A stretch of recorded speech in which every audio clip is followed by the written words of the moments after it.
Chapter 80 अपना ओर पर आया। रात को सब डिनर के बाद अपने कमरे में चले गए। अवनी अपने कमरे में बालकनी की रेलिंग को पकड़ चांद को देखते हुए कुछ सोच रही थी। वह इतनी खो गई थी सोचने में को उसे पता ही नहीं चला कि कब आदित्य उसके पीछे से खड़ा हो गया।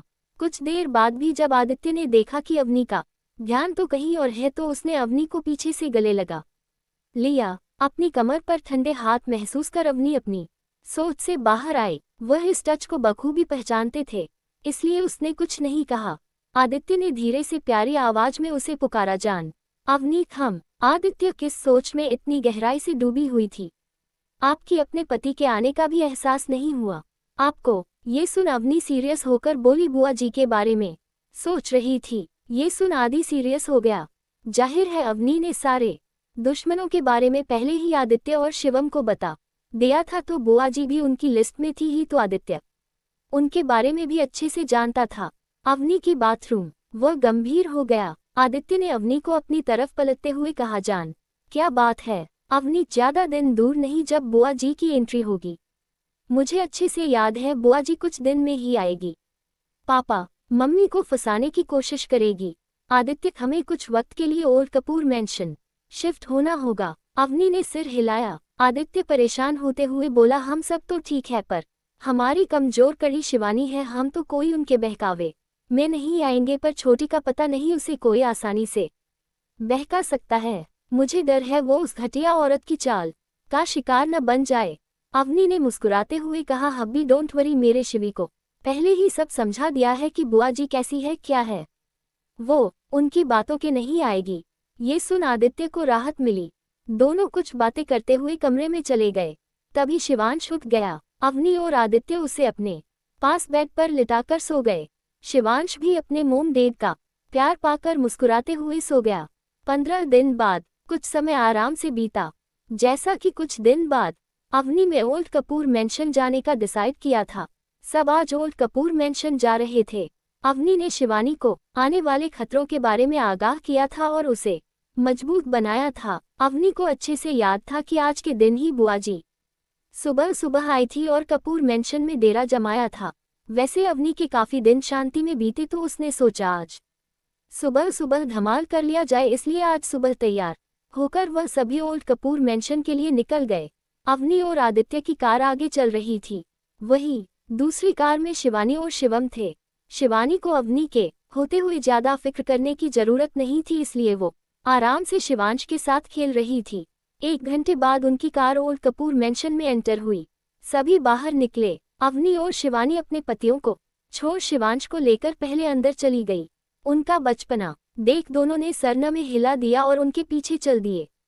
अब अवनी आए और भूकंप न लाए, ऐसा कभी हो सकता है भला? अवनी और शिवानी ने लिविंग हॉल में आते ही चिल्लाना शुरू कर दिया, मम्मी पापा दादू।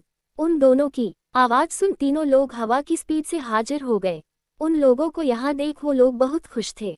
उन्होंने बारी बारी तीनों को गले लगाया और पैर छूकर आशीर्वाद लिया। तभी आदित्य और शिवम भी आ गए।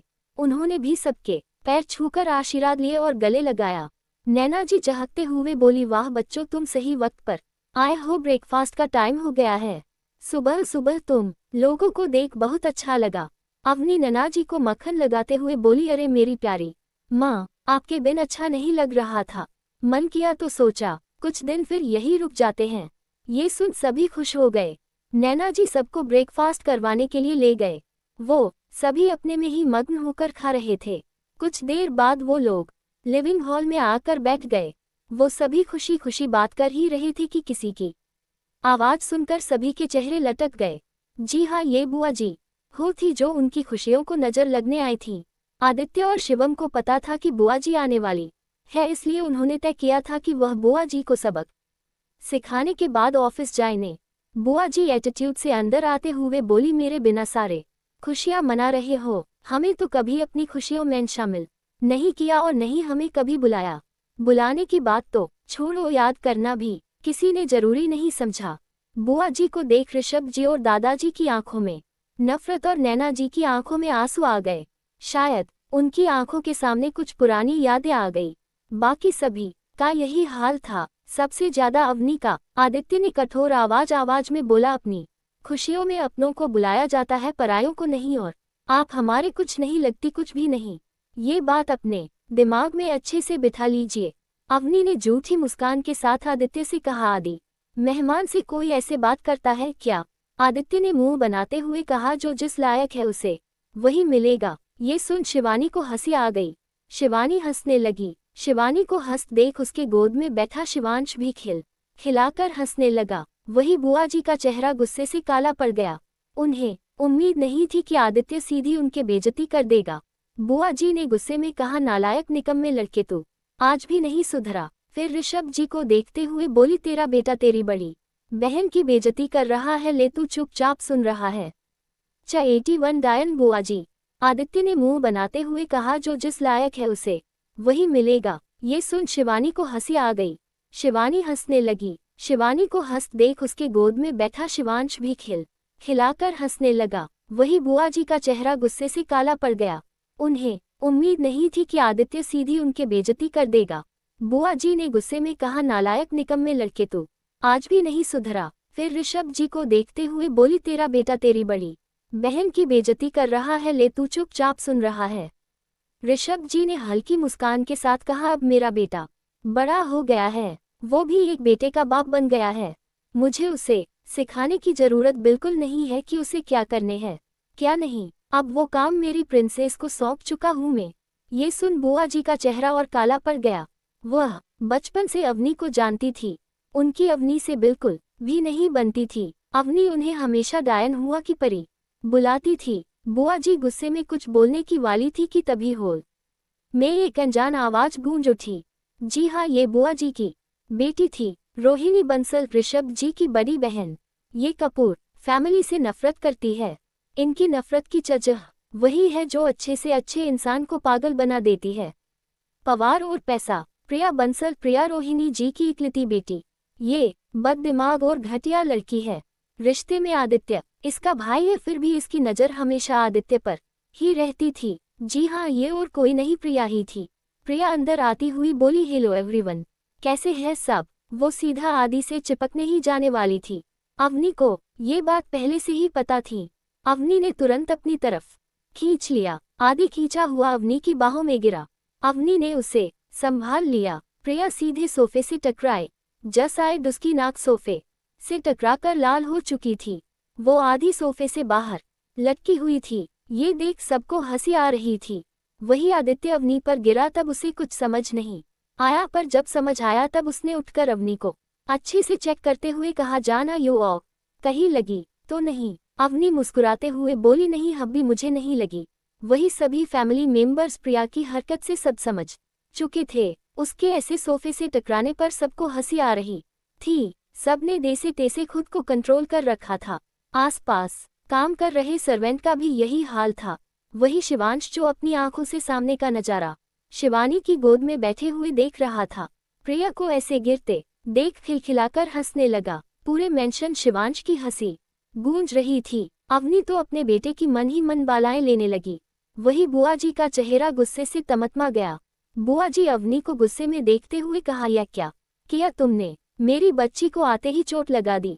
तुम कभी नहीं सुधर सकती। अवनी ने बुआ जी को घूरते हुए कहा, ओ डायन बुआ जी, कितनी बार कहा है आपसे कि अपनी इस गधेसी शक्ल वाली बेटी को मेरे आदि से दूर रखा करो।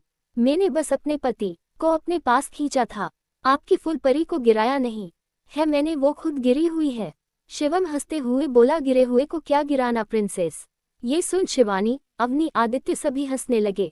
अपने बच्चों की हंसी देख अशोक जी, ऋषभ जी, नैना जी भी मुस्कुरा दिया। बुआ जी रोने का झूठा नाटक करते हुए बोली, क्या माँ, पिताजी के जाने के बाद 10 घर में हमारे इतने बुरे दिन आ गए हैं कि घर में आते ही सब चाय पानी हालचाल पूछने की जगह ताने देने लगे। उसके इस नाटक ने कोई नहीं आया, पर ऋषभ जी फीकी मुस्कान लिए बोले, आते ही शुरुआत तुमने की थी, हमने तुम्हें कुछ नहीं कहा। अब बच्चों को उनकी बातों में तुम्हारा बोलना पसंद नहीं आया तो हम क्या कर सकते हैं?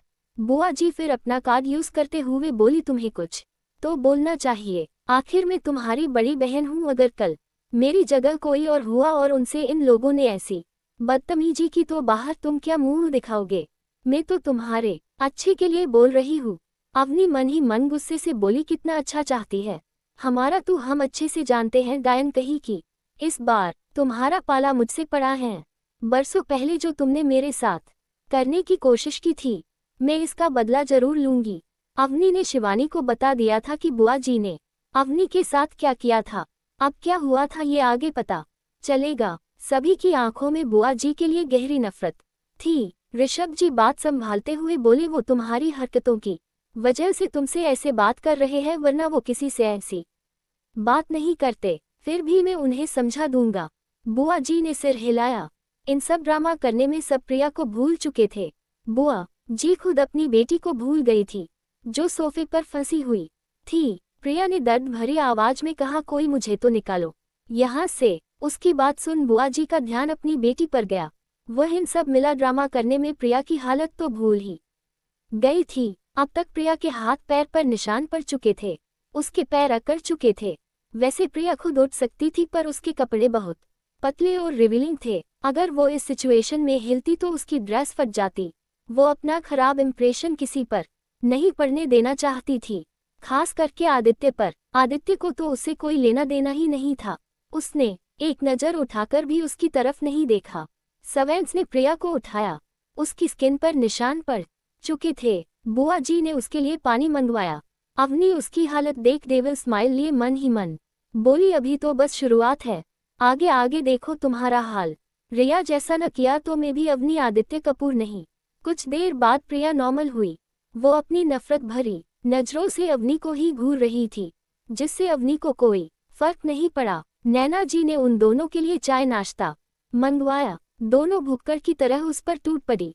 चाय 82 छोटा शैतान। सर्वेंट्स ने प्रिया को उठाया। उसकी स्किन पर निशान पड़ चुके थे। बुआ जी ने उसके लिए पानी मंगवाया। अवनी उसकी हालत देख डेविल स्माइल लिए मन ही मन बोली, अभी तो बस शुरुआत है, आगे आगे देखो तुम्हारा हाल। रिया जैसा न किया तो मैं भी अवनी आदित्य कपूर नहीं। कुछ देर बाद प्रिया नॉर्मल हुई। वो अपनी नफरत भरी नजरों से अवनी को ही घूर रही थी, जिससे अवनी को कोई फर्क नहीं पड़ा। नैना जी ने उन दोनों के लिए चाय नाश्ता मंगवाया। दोनों भुक्कड़ की तरह उस पर टूट पड़ी। दोनों भुक्कड़ की तरह अपना नाश्ता कर रही थी। उन दोनों ने कभी अच्छा नाश्ता ही ना किया हो। सारे सर्वेंट्स उन्हें अजीब नजरों से देख रहे थे। दोनों ने कुछ ही देर में सब साफ कर दिया। शिवांश इन दोनों को ऐसे घूर रहा था जैसे कोई एलियन देख लिया हो। उसका ऐसा रिएक्शन देख सबको हंसी आ रही थी। बुआ जी का ध्यान जब शिवांश पर गया तो उन्होंने झूठी मुस्कान लिए कहा, वाह ऋषभ, तू तो दादा बन गया, जरा हम भी तो देखे तुम्हारा पोता कैसा है।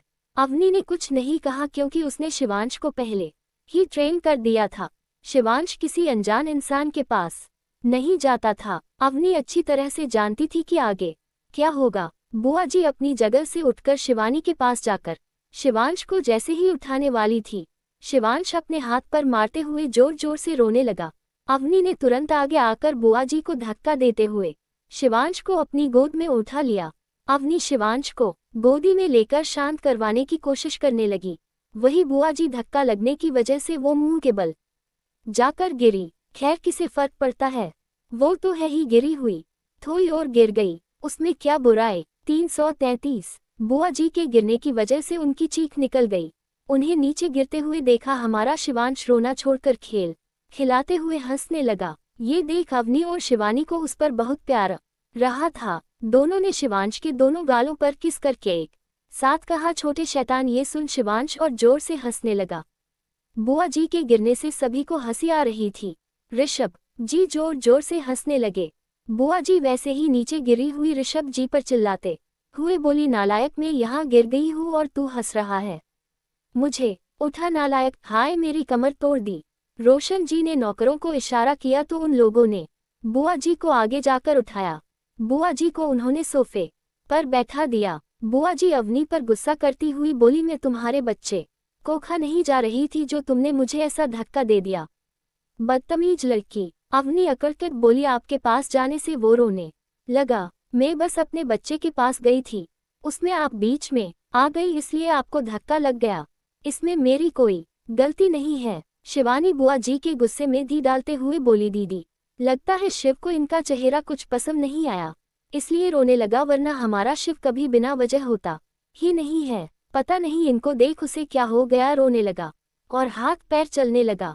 अवनी भी उसकी हाँ में हाँ मिलाते हुए बोली हाँ सही कहा। बुआ जी कुछ बोलने ही वाली थी कि ऋषभ जी बात संभालते हुए सख्त आवाज बोले, तुम दोनों अभी अभी आए हो, तमाशा करने से बेहतर है दोनों को चोट लगी है, जाकर आराम करो, हम और कोई बहस नहीं चाहते। बुआ जी और प्रिया न चाहते हुए भी कमरे में चले गए। उन्हें पता था अगर उन्होंने ऋषभ जी की बात काटी तो वो उन्हें घर से बाहर फेंक देंगे। वो दोनों पैर पटकते हुए सर्वेंट्स की मदद से कमरे में चली गई। बुआ से बचपन से ही ऐसे थे, उनकी जबान कड़वी जहर जैसी थी और उनके काम एकदम घटिया थे। घर घर में आग लगाना, किसी को इससे फर्क नहीं पड़ा।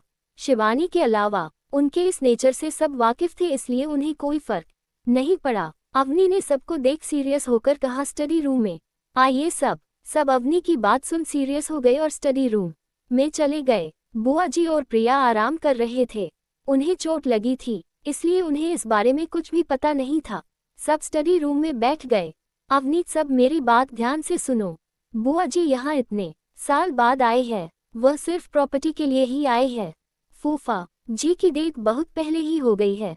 जो प्रॉपर्टी दादी और फूफा जी ने उनके नाम की थी वो उन्होंने सारी उड़ा दी है। अब उनके पास कुछ भी नहीं बचा है, इसलिए वह यहाँ आए हैं ताकि हमसे सब छीन सके। उनके मन में हमारे लिए सिर्फ और सिर्फ नफरत है। ये सुन सब शौक हो गए। नैना जी परेशान होते हुए बोली, बच्चा तुझे कैसे पता ये सब? अवनी ने गहरी सांस लेकर कहा, मोम मेरी नज़र हर तरफ होती है, मुझे सब कुछ पता है। आई एम सॉरी पापा, पर आपकी बहन आपसे अब प्यार नहीं करती। ऋषभ जी कड़वी मुस्कान के साथ बोले, जानता हूँ, अब वो नफरत करती है मुझसे। आदित्य ने गुस्से में दहाड़ते हुए कहा, जो उन्होंने जान के साथ किया था उसके बाद हमें उनसे नफरत करनी चाहिए। उसे कोई हक नहीं है कि वो हमसे नफरत करे। शिवम भी गुस्से में बोला, हाँ आदि सही कह रहा है, वो लोग जब ही आते हैं सिर्फ आग लगाने को आते हैं। शिवानी मुंह बनाते हुए बोली, वो चुड़ैल कैसे भाई से चिपक रही थी, उसकी शक्ल भी डायनो जैसी है। कौन थी वो? इतने छोटे कपड़े, इससे बड़ा तो मेरा टावल है। ये सुन शिवम की हंसी छूट गई। वो हंसते हुए बोला, वो उस डायन बुआ की बेटी थी, प्रिया बंसल। शिवानी की आंखें छोटी हो गई।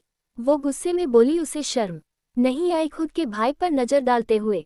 देखा कैसे आदि भाई को घूर रही थी जैसे खा जाएगी अभी। ये सुन अवनी भी गुस्से में बोली, उसकी तो मैं आंखें नोच लूंगी, उसे मैं बताऊंगी को अवनी आदित्य कपूर कौन है। आज के लिए इतना ही, मिलेंगे कल नेक्स्ट एपिसोड के लिए। लाइक एंड सब्सक्राइब करें, कमेंट करके बताएं स्टोरी कैसी लगी। धन्यवाद।